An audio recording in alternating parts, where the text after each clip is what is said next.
Bonjour à tous, bienvenue sur Astro Kaka. Aujourd'hui, nous allons parler d'un événement astrologique de l'année 2024, la grande conjonction de la planète Uranus et de la planète Jupiter. Donc Jupiter-Uranus en taureau. Et ça se passe, donc les deux se rejoignent et ça se passe exactement le 21 avril 2024 à 3h54 de Paris. Et c'est ce qui va constituer la carte que j'ai derrière moi. Alors les coupables sont ici.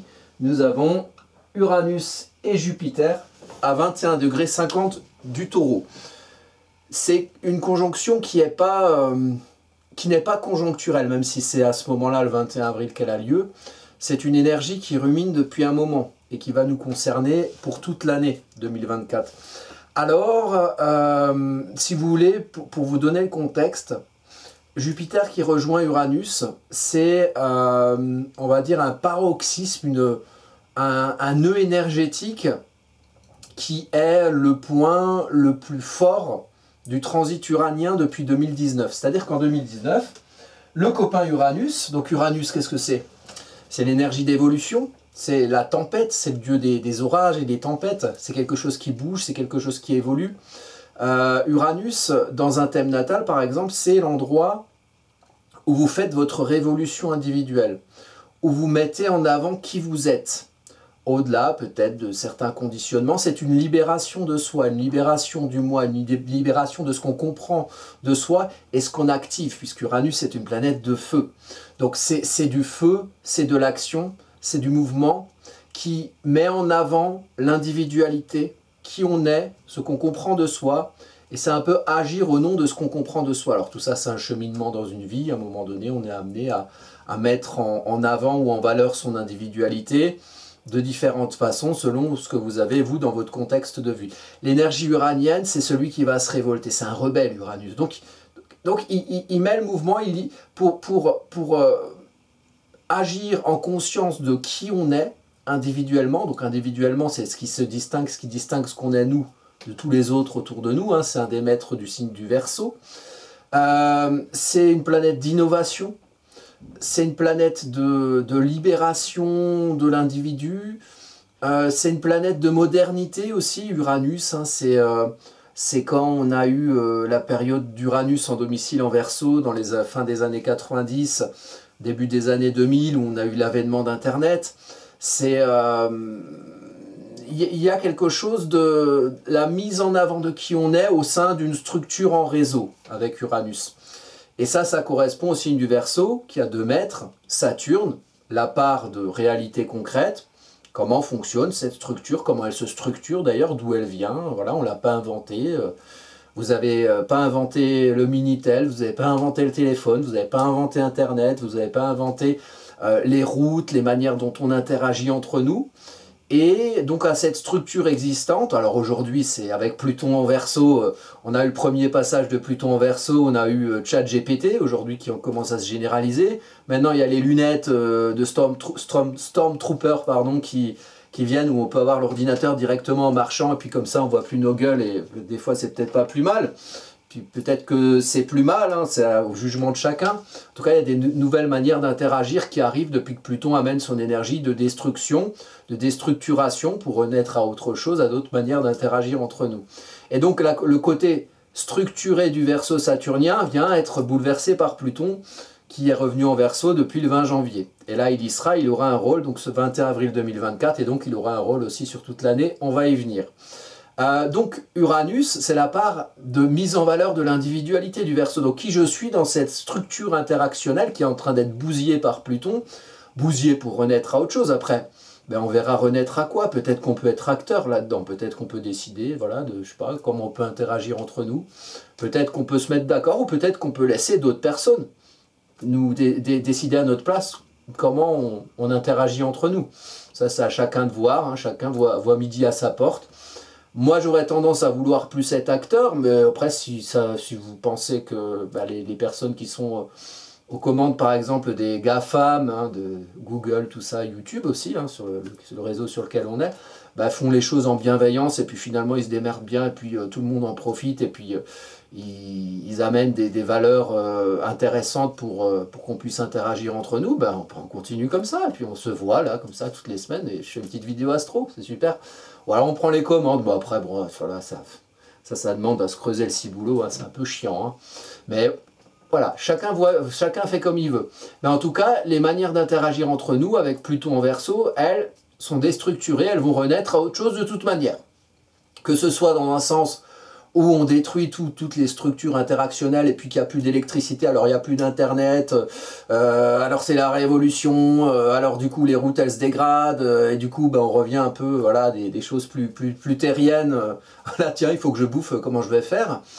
Ou alors, ben, on va aller vers la modernité absolue, le transhumanisme, on va tous vivre dans une seconde life qui est mieux que notre vie réelle, où ben, on va peut-être ne pas avoir d'autres manières d'interagir entre nous qui vont plus être sur le virtuel. Voilà, ça peut aller dans plein de sens. Et donc Uranus-Jupiter, eh ben, c'est Jupiter qui vient amplifier Uranus. Donc intéressant, dans le transit uranien en Taureau depuis 2019, bah, Uranus, il est venu bousculer le Taureau. Et Uranus est en chute en Taureau, donc il est venu bousculer nos ancrages. Voilà, on avait des petites habitudes sûrement, hein, dans nos manières de vivre, hein, dans notre manière d'être bien où on est, comme une vache dans un pré carré. Voilà, bon ben, voilà, on est en paix, on broute notre herbe, on a nos habitudes, on regarde passer les trains, c'est chouette, c'est lent, c'est fiable, c'est affable, c'est sympa, on bouffe, on chante, super. Et puis, bah après, ceux qui ont des habitudes de merde, à la limite, Uranus, c'est pas mal que ça bouscule. Ceux qui n'étaient pas bien, qui se sentaient pas bien dans leur environnement, le fait qu'Uranus bouscule, c'est pas plus mal, au final. Tout n'est jamais tout bon ou tout mauvais dans le zodiaque. En tout cas, Uranus, l'énergie uranienne, bouscule le Taureau depuis 2019. Ce qu'on a pu constater dans nos précarés, puisque dans nos vies concrètes et matérielles Taureau, bah, Uranus, il nous a apporté la fameuse maladie mondiale qui nous a enfermés chez nous. Il nous a apporté la crise énergétique aussi. Uranus, hein, c'est le maître du Verseau. Verseau, les réseaux, hein, tout ce qui est réseau, donc réseau électrique aussi. Il y a eu un Saturne qui a été fort, Saturne qui a été dans le signe du Capricorne et du Verseau, signe saturnien, donc Saturne fort, entre 2019 et 2023. Et donc là, ben, on a eu pas mal, voilà, on ne pouvait pas communiquer comme on voulait, on ne pouvait déjà pas voyager comme on voulait avec cette fameuse COVID. Et je le dis pas parce que bah, voilà, j'ai remarqué que même moi personnellement, j'ai été ce qu'on appelle shadow banné a priori, parce qu'il y a des gens, alors méfiez-vous si vous êtes abonné à cette chaîne, il y a des gens qui se sont fait désabonner tout seuls, comme ça. C'est YouTube qui a décidé. Donc du coup, voilà, regardez si vous voulez rester abonné, puis si vous voulez vous désabonner, désabonnez-vous, c'est pas la question. Mais si jamais c'est pas vous qui l'avez fait, bah, vérifiez quand même que vous êtes encore abonné à cette chaîne, parce que visiblement il y a des gens qui décideraient à votre place de comment vous devez réseauter et interagir avec l'autre, visiblement. Et donc Uranus, voilà, Saturne était fort, et Saturne a apporté notamment des communications entre nous qui étaient plus difficiles, et puis parfois un petit peu de censure, hein, ne nous le cachons pas, hein, et voilà, on peut pas, voilà, il y a des choses qu'on pouvait dire il y a 10 ans qu'on ne peut plus dire aujourd'hui. C'est pour ça, par exemple, je ne cite pas cette fameuse maladie des années 2020, parce que sinon l'algorithme il va dire oh là là, tu es méchant, là, il va vous mettre un petit bandeau fausse information, fact-checking, voilà, Rudi Reichstad, hein, si tu nous regardes, on te salue. Et donc du coup, il y a un autre là, Huchon, Thomas Huchon, il est bien celui-là, vous l'avez entendu, il est super, je l'adore. Allez voir ce qu'il a dit récemment, c'est intéressant. Sans porter de jugement, vous ferez votre avis vous-même, c'est pas à moi de vous dire quoi penser. Donc du coup, Uranus-Jupiter, Jupiter amplifie tout ce qui touche. Donc Jupiter vient gonfler ce phénomène uranien qui bouscule le Taureau et nos manières finalement d'être ancré où on est, voilà, nos habitudes. Et quand Uranus souffle la tempête sur le précaré du Taureau, Uranus, c'est comme Pluton. C'est des planètes d'évolution dans le ciel, Uranus, hein, voilà, du vent qui nous arrive, et puis de transformation fondamentale, la Terre qu'on a sous les pieds qui est bousculée, qui est remise en question avec Pluton.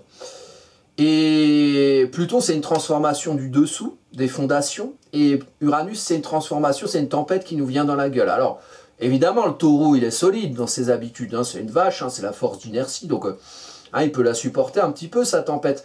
Mais au bout d'un moment, ben, comme tout le monde, le taureau, il est obligé de... Voilà, plus il va rester dans la tempête uranienne, plus il va refuser de bouger. Et donc, je dis ça pour vous, par exemple, vous regardez où vous avez le taureau dans votre thème, ou pas sur Uranus, ben, dans cet endroit, plus vous refusez de bouger et d'évoluer depuis les années 2019, quand Uranus est rentré dans le signe du taureau, ben, plus vous vous prenez la tempête dans la gueule. Donc, avec Uranus, là, en taureau, il faut accepter le mouvement. Il faut accepter à un moment donné de changer de précaré, de voir ailleurs si l'herbe est plus verte. Par exemple, dans le domaine de maison où vous avez le taureau dans votre thème, vous avez Uranus. Et si vous avez des planètes, comment ça colore ça énergétiquement. Donc, il faut bouger, il faut changer. Ok, Jupiter, qui est rentré dans le signe du taureau depuis le 16 mai 2023, vient amplifier le phénomène. Et depuis la rentrée, depuis le début d'année, pardon, depuis janvier, Jupiter est passé en marche directe le 29 décembre, donc juste avant 2024. Et Uranus est repassé aussi en marche directe fin janvier. Donc les deux, ils avancent, et ils se rejoignent là le 21 avril 2024, pour vous faire le petit historique. Donc on en est là. Alors Uranus amplifie le phénomène de révolution uranienne, et de mise en valeur, la valeur taureau, mise en valeur de son individualité. Donc il faut bouger, pour mettre qui on est, sa conscience personnelle en avant. Et alors il faut comprendre, mais qu'est-ce qu'on est, qu'est-ce qu'on a envie d'être, et vers quoi on serait amené à bouger pour changer des habitudes et peut-être s'ancrer dans un nouveau précaré, une nouvelle manière de faire, une nouvelle manière de faire valoir notre conscience personnelle. Ici, on est en maison 4. La maison 4, c'est le foyer, c'est la famille, c'est où on est, c'est le QG, c'est d'où on vient, c'est le rapport à son histoire, les origines. Donc, comment on a fait évoluer, comment on a construit, on a fait évoluer le sens qu'on donne aux choses. Ce en quoi on croit, ce qui nous inspire, comment ça a grandi, d'où on vient, comment on a construit son émotionnel, le sens qu'on donne aux choses, et où on en est aujourd'hui, et qu'est-ce qu'on a envie de faire bouger aujourd'hui pour faire valoir finalement ce qu'on est, et pour prendre le pouvoir jupitérien d'évoluer et de changer certaines habitudes, peut-être même dans notre chez nous, dans notre manière de vivre, hein, dans notre manière de nous ancrer concret, taureau, puis peut-être dans notre manière d'interagir, puisque Uranus va maîtriser ici l'ascendant Verseau, qui est bien accompagné avec Pluton. Donc le lien avec Pluton, il est tout trouvé ici. Pluton qui déstructure, le Verseau, les structures interactionnelles existantes, Pluton vient déstructurer ça pour renaître à de nouvelles façons d'interagir, qui peuvent elles-mêmes amener à de nouveaux ancrages et à de nouvelles manières de vivre chez nous, quoi, de vivre notre confort matériel, taureau. Et quand Uranus souffle à la tempête, à un moment donné, dans la transition, il y a de l'inconfort, et Jupiter va amplifier ça. Donc il y a une importance avec Jupiter de bouger, de changer certaines habitudes, et avec une énergie qui déstructure nos manières d'interagir ensemble. Donc il y a un lien entre le concret taureau et l'innovation Verseau, à tous les étages. Et justement, Pluton vient transformer ces manières Verseau d'interagir et de faire valoir qui on est dans l'autour. Ok. On a un ascendant sur cette carte-là intéressant en Verseau, à côté de Pluton. L'ascendant, c'est un apprentissage. C'est un apprentissage personnel. Moi, vous, tout le monde. Apprendre le Verseau, c'est se confronter aussi à l'ombre de ce signe, qui en plus est un petit peu mise en avant par Pluton. Bon. L'ombre du Verseau, c'est souvent... On est dans une structure, une réalité concrète, restrictive, et on ne sait pas trop comment se comprendre là-dedans, on ne sait pas trop comment se faire comprendre, on se sent un petit peu fondu dans la masse saturnienne des réalités concrètes, des autorités de milieu, et on se sent restreint, et puis on se sent incompris dans son individualité, comme stigmatisé dans son individualité, avec une sensation d'être incapable de faire valoir sa propre loi, sa propre structure au sein d'une structure interactionnelle qui existe. Comment on fait valoir sa loi? Comment on se comprend? Et comment on a envie de se faire comprendre? Et ça, c'est un apprentissage pour toute cette année, à travers des restructurations qui arrivent à vous, quoi qu'il en soit. ChatGPT, vous ne l'avez pas inventé, il est là. Les lunettes, elles vont arriver, vous verrez, au passage de Pluton, il va passer en Capricorne, Pluton du 2 septembre au 19 novembre. À partir du 19 novembre, vous verrez plein de gens avec les lunettes, ça va démarrer. C'est le sens de l'histoire. Alors, peut-être qu'on va se taper une petite Pluton bombe nucléaire, plutonium dans la gueule entre-temps, on ne sait pas. Mais en tout cas, c'est le sens vers lequel ça va. Voilà, on va transformer les manières dont on interagit. Il faudra apprendre à s'y adapter et à y faire valoir sa loi à soi, sa voix à soi. Avec quoi on est d'accord, avec quoi on n'est pas d'accord, dans quoi on veut s'insérer, vers où on veut aller, qui on est là-dedans, comment on se fait comprendre dans un monde qui change, dans des ancrages qui évoluent et dans des interactions entre nous qui se transforment. Qui on est là-dedans et qu'est-ce qu'on a envie d'être quelque part. Et donc ici, Pluton transforme.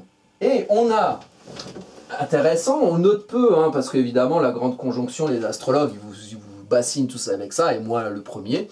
Uranus-Jupiter, voilà, tout ce que vous avez à 21,50 du Taureau dans votre thème, ça va être important. Donc on va dire entre 20 et 25 degrés, vous regardez ce que vous avez comme planète. Ben, le 21 avril 2024, et on va dire globalement pour l'année, ces énergies dans votre thème natal seront touchées. Donc vous regardez 21,50 et ce qui est à peu près proche, voilà, entre je sais pas, 20 degrés et 24 degrés ou 25 degrés. Et vous regardez ce que vous avez, vous, dans votre thème, et ça va être concerné par cette énergie-là. Et donc, du coup, vous avez ici le Soleil qui vient d'entrer, là, il a 1,28 degré au moment de la conjonction du 21 avril 2024, en Taureau, et il va faire un beau carré. Oh là là là là là là, à Pluton, ah merde. Bon, bah le Soleil, c'est une mise en lumière, vous voyez. La mise en lumière ici, bon, il est du côté de la maison 3, donc on est dans les rapports avec l'entourage. Bon, on est quand même dans une maison d'air, hein, comment on interagit avec les autres autour de nous. Et comment on se fait comprendre là-dedans, en tant que soi, dans ces interactions avec l'entourage immédiat. Le Soleil met en lumière ça. Dans le signe terrien du Taureau, puisqu'on vient de rentrer en Taureau le 21 avril, saison du Taureau, et donc le cœur du printemps, et carré avec Pluton. Donc, le carré du Soleil à Pluton, ben, c'est pas hyper rigolo, parce qu'en fait, il y a une mise en lumière de quelque chose qui se confronte avec la déstructuration. Donc, il peut y avoir une petite couille dans le potage, petite friture sur la ligne aux alentours de cette période. Il y a des choses qui seront mises en lumière et qui seront confrontantes par rapport au phénomène de transformation, de reconsidération, de remise en cause plutonien, des manières d'interagir entre nous.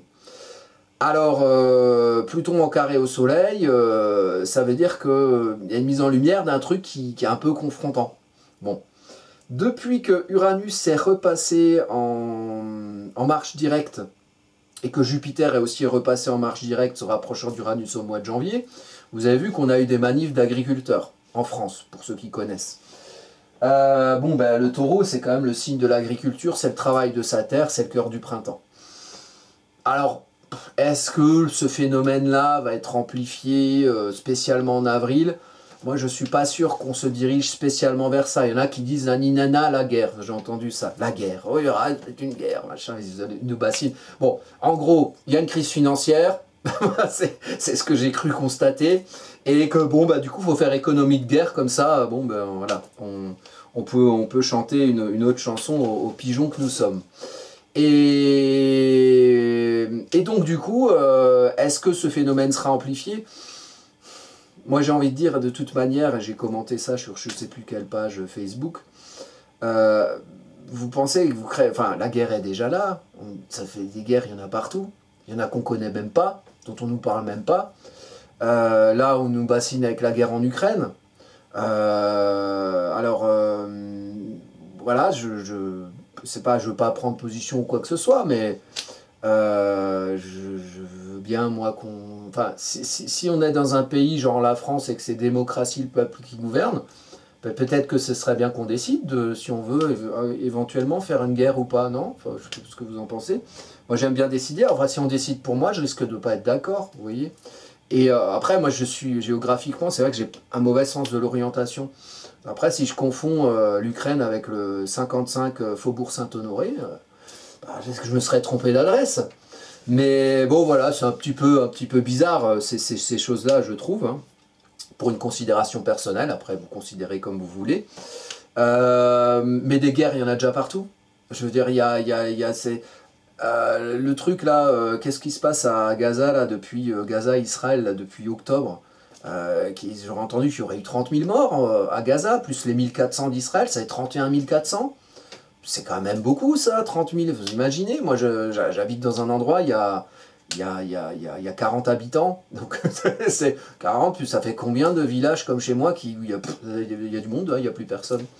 Ça fait beaucoup, c'est une petite ville quand même là. Un peu, donc, du coup, ne craignez pas la guerre, elle est déjà là. Hein. Ils sont déjà en train de. Alors, est-ce que ces guerres sont faites parce qu'évidemment, quand on pense à Pluton en carré et Soleil, on pense voilà, à la déstructuration, la plutonisation de la vitalité solaire. Donc, oui, on peut penser à la mort. Hein. La mort à quelque chose, peut-être pour la naissance d'autre chose. Hein. La mort de la vie pour la naissance des cendres, évidemment, si on est dans ces notions-là. Ne craignez pas ça, c'est déjà là. Voilà. Alors, est-ce que vous serez plus concerné, vous, à un moment donné bon, bah, si on... Après, chacun gouverne sa vie. Si on décide de faire de la conscription là et de vous dire ouais Coco, bon ben tu mettais des entre-toi sur des couvre-culasses, maintenant tu vas aller faire la guerre parce qu'on t'a sifflé. Et puis Jacadi, le Jacadi il a bien marché pendant les années 2020. Jacadi met un slip sur la tête, Jacadi boite à Bérassi, Jacadi dénonce ton voisin. Bon, là ce serait Jacadi va en Ukraine, bon pourquoi pas, hein, si tout le monde écoute, tant que ça marche finalement. Et donc du coup, oui, des énergies comme ça, de toute façon elles sont déjà là, donc ne craignez pas que ça change. Voilà. À la limite, peut-être ça peut changer. Peut-être que les gens voilà, vont avoir envie d'évoluer dans leur ancrage, dans une concrétude finalement de comment ils veulent évoluer, de comment ils prennent le pouvoir de mettre en valeur qui ils sont, et peut-être que qui ils sont eux, c'est pas forcément ce qu'on décide de ce qu'ils sont, mais c'est quelque chose qui a mûri en soi pour être bien, pour se sentir, être en conscience de soi, et pas forcément répéter toutes les âneries qu'on peut vous raconter sur le mainstream, sur internet ou ailleurs, voilà, se faire sa propre idée. Peut-être que c'est ça qui se restructure, peut-être que les gens ils vont penser par eux-mêmes, on ne sait pas. Mais il y a le côté effectivement un peu révolution avec Uranus, c'est le Jupiter c'est le pouvoir qu'on prend, et Uranus c'est la mise en valeur en taureau de l'individualité, donc le pouvoir de se saisir de sa conscience personnelle. Après on voit pour faire quoi.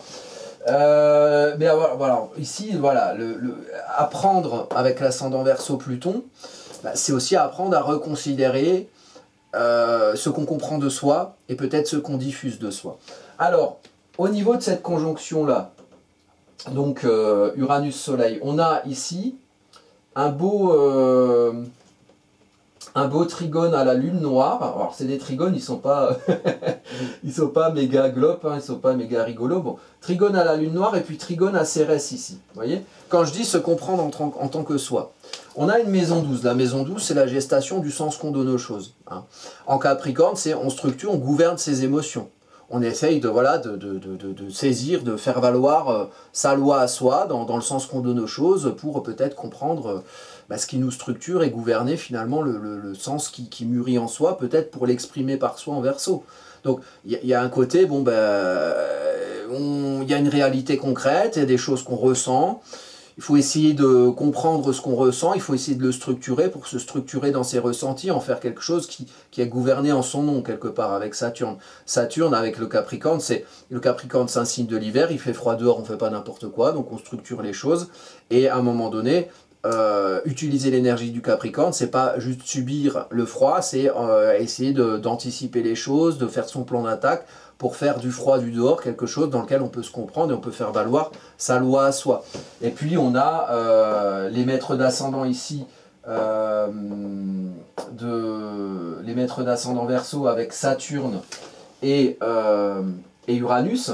Saturne en Poisson maison 2, maison 2 la vie concrète, maison 2 analogique au signe du Taureau. Peut-être essayer de mûrir en soi une gouvernance de quelque chose qu'on structure dans sa vie concrète et qui fasse sens en Poisson, qui se fasse quelque chose auquel on croit, quelque chose qui soit un ressenti, qui ne soit pas une émanation d'une conformité, mais un ressenti personnel parce qu'on est allé reconsidérer son rapport à soi en Verseau. Et donc ici, il y a un beau trigone avec Cérès et puis un beau trigone avec la Lune noire. En maison 8, donc maison plutonienne, on reconsidère comment on s'organise, la forme vierge, l'organisation, le tri, le rangement, l'analyse, comment on canalise ce qu'on veut faire évoluer dans un fonctionnement et comment peut-être le fonctionnement doit être réorganisé, remis en cause en maison 8 pour lever peut-être ce vers quoi on veut évoluer et pour lever la prise de pouvoir sur le fait d'agir au nom de son individualité et déjà dans son chez-soi et déjà dans son cocon et peut-être déjà dans son rapport à son histoire.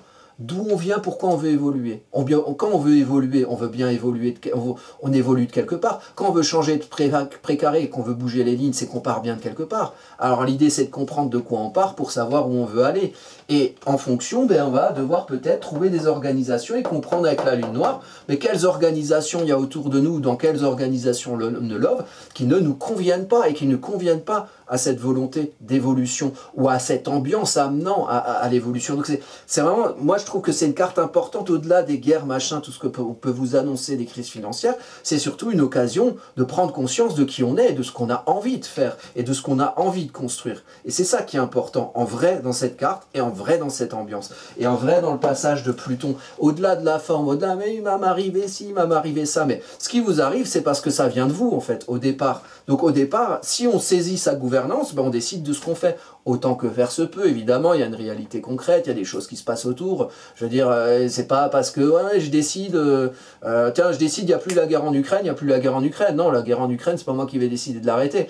Mais enfin, si la plupart des gens décident de l'arrêter, en vrai, elle s'arrête. Si la plupart des gens décident de donner plus de fric aux agriculteurs par rapport aux marches que se font les supermarchés, ben, ça marche, en fait, du coup, parce que les gens l'ont décidé. Si les gens ils décident d'aller voter tous les 5 ans, on ne sait même pas si c'est compté, et de donner leur voix à une espèce de bande de bourgeois là, qui se mettent une liste, qui se mettent en rang d'oignons devant vous pour dire choisis bourgeois, bourgeois B, bourgeois C, et puis il décidera pour toi pendant 5 ans, ben vous faites ça. Chacun voit midi à sa porte. Moi je ne veux pas vous convaincre. En fait, si vous décidez tous ensemble d'avoir un monde bien pourri, où on fait des guerres, où la vie concrète taureau du dehors, elle est tellement pourrie qu'on se renferme dans des Second Life, si vous décidez ça tous ensemble et que vous décidez que c'est bien de faire ça, que la majorité veut faire ça, eh ben on fait ça. Enfin on fait ça, ben moi du coup je serais bien obligé de m'adapter, hein. Je resterai dans ma campagne et puis je vous regarderai de loin. Mais si on veut une vie de merde, eh ben moi je suis d'accord si on l'a décidé. Et si on est tous d'accord avec ça, voilà. Et si, enfin, voilà, l'idée c'est vraiment enfin je suis d'accord, on s'en fout de quoi je suis d'accord avec quoi je suis d'accord ou pas, mais l'ambiance ici elle a la prise de conscience. Je ne veux pas préempter sur quelle va être votre prise de conscience. Quelle va être votre prise de conscience par rapport à tout ce qui bouge autour de vous? Il y a des choses concrètes en taureau qui bougent.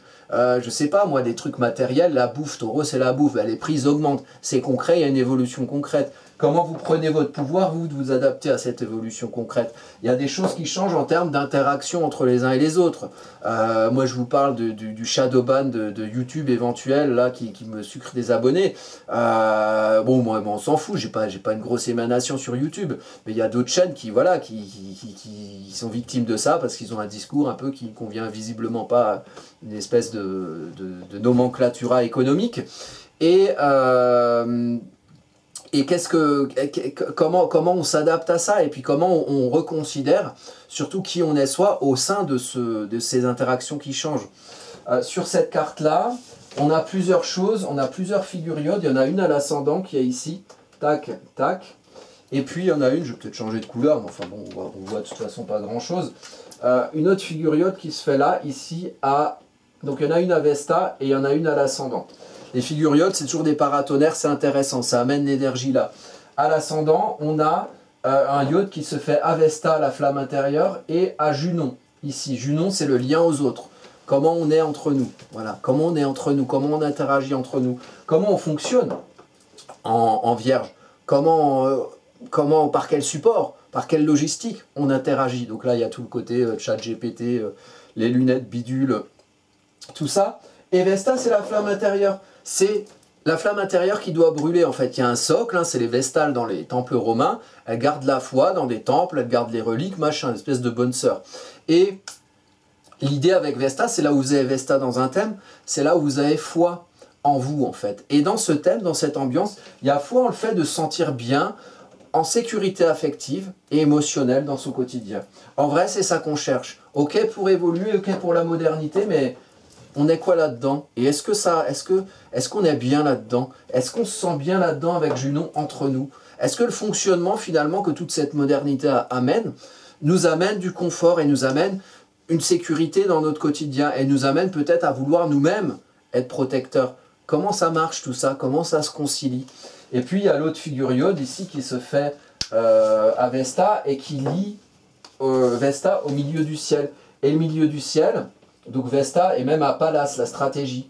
Pallas. Et puis il y a un sextile ici qui se fait du milieu du ciel à l'ascendant aussi. Donc milieu du ciel en Scorpion avec Pallas. Donc un lien entre avoir foi en le fait d'être bien dans son quotidien, par rapport à un monde qui bouge autour de nous. Il y a quand même du Taureau, c'est la sécurité matérielle, il y a du Cancer, la sécurité affective. Et ici, ça se lie au milieu du ciel, qui n'est pas en Scorpion, pardon, qui est en Sagittaire. Donc quelle stratégie au milieu du ciel, accomplissement social, professionnel. Pallas, c'est un bouclier, en fait c'est la croix de la matière, donc c'est concret, c'est un bouclier qui est au-dessus. Le bouclier pour détourner les énergies contraires, pour viser en Sagittaire là où on veut viser, pour faire valoir son église, donc pour agir au nom de son église, et l'église elle agit au nom de la foi, donc au nom de ce dont on a envie, de ce qui nous inspire quelque part.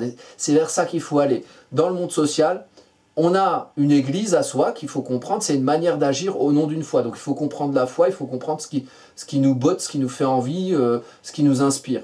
Avec Pallas, il y a le côté stratégie. Donc quand on veut aller quelque part, il y a peut-être une colline, il y a peut-être une montagne, il y a peut-être un mur trop épais.